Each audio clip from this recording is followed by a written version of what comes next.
The Pundit of the Year, of course, goes to Mr. Gary Neville. Gary, that's the third time you've won the award. Jamie Carragher's only won it twice. You're 3-2 up.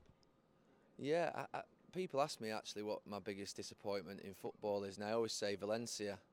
Not because I lost quite a few matches, because I allowed Carragher to win 2 awards whilst I was away.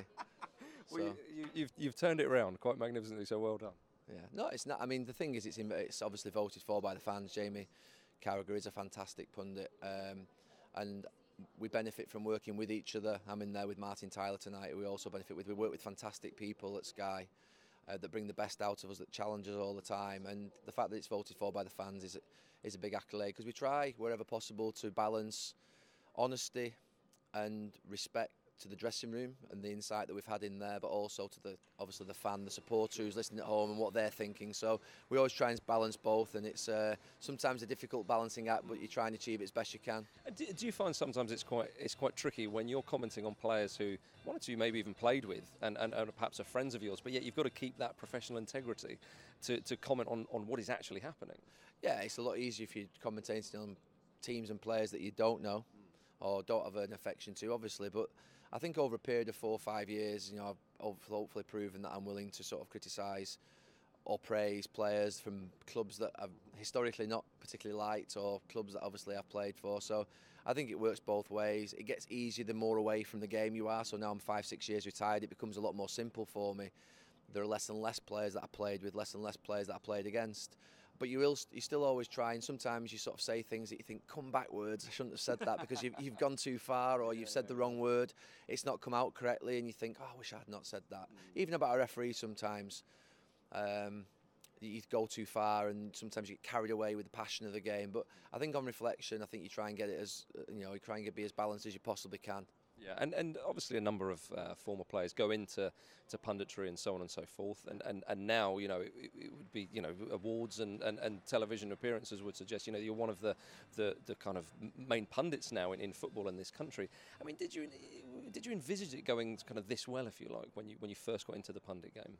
I never really thought about how it would go for me. I mean, I knew that obviously there was a level of pressure because people felt as though I'd be so wedded towards United and I would only ever be able to speak about them. But I try and reference my experiences as a player for United and England, but always try and be with respect to every club, to every player. And I think that ultimately, honesty is everything. If you just speak with honesty and passion, passion's a big thing.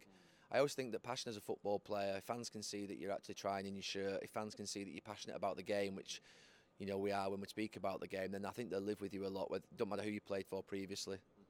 And before you went on television and started doing the punditry, did you sort of take to it like a duck to water, or did you actually have to practice? Because it's a very different skill. I think people can be a bit unfair on former players because speaking on television is not something they obviously practice as a footballer. Did you practice it, or were you kind of just straight in there? There are different types of punditry. It's all thrown under one banner.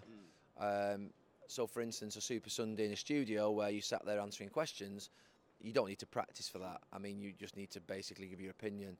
But Monday Night Football, you need to be it's 4 hours of live football. You have to react. You've got technology. You've got a lot going on. You've got live interviews. Friday Night Football now the same. It would be difficult, I think, for somebody who was just starting just to go right into that and deliver on those types of shows. It was difficult for me when I first started Monday Night Football. If you look back to my first 6 months, I didn't know what to do with my hands. I was speaking really quickly. So they're shows that are quite difficult to deliver when you first start. Super Sunday was like an interview, it's like this. Commentary, I think, does take a lot of time. Even now, I still feel as though I'm learning all the time about the techniques of commentary. It's very difficult, but actually the most challenging and actually one of the most enjoyable things, because you're actually in-game. You have to react the same as a player or as a referee to an incident that you've not seen. You might get one replay. So I enjoy it, but all very different types, and each are challenging. So certain parts of it you don't need to, I think, have practiced on. Other parts you would definitely need to have practiced on, I think. And are we going to see the football team that you have with all your mates? Are you going to be punditing on them in maybe 5-10 years' time, something like that? Do you think? It'd be interesting actually too. I think that actually Salford, I would be actually commentating on them or being a pundit on them. That would be a major conflict, I think. I was going to say, there's your professional integrity and doubt there. No, I mean, I hope so. That'd be fantastic if we were in a position where, but we've got a long way to go. We're doing well this season so far, but we're only halfway through a season. So, no, it's enjoyable. It's one of the best things we've ever done.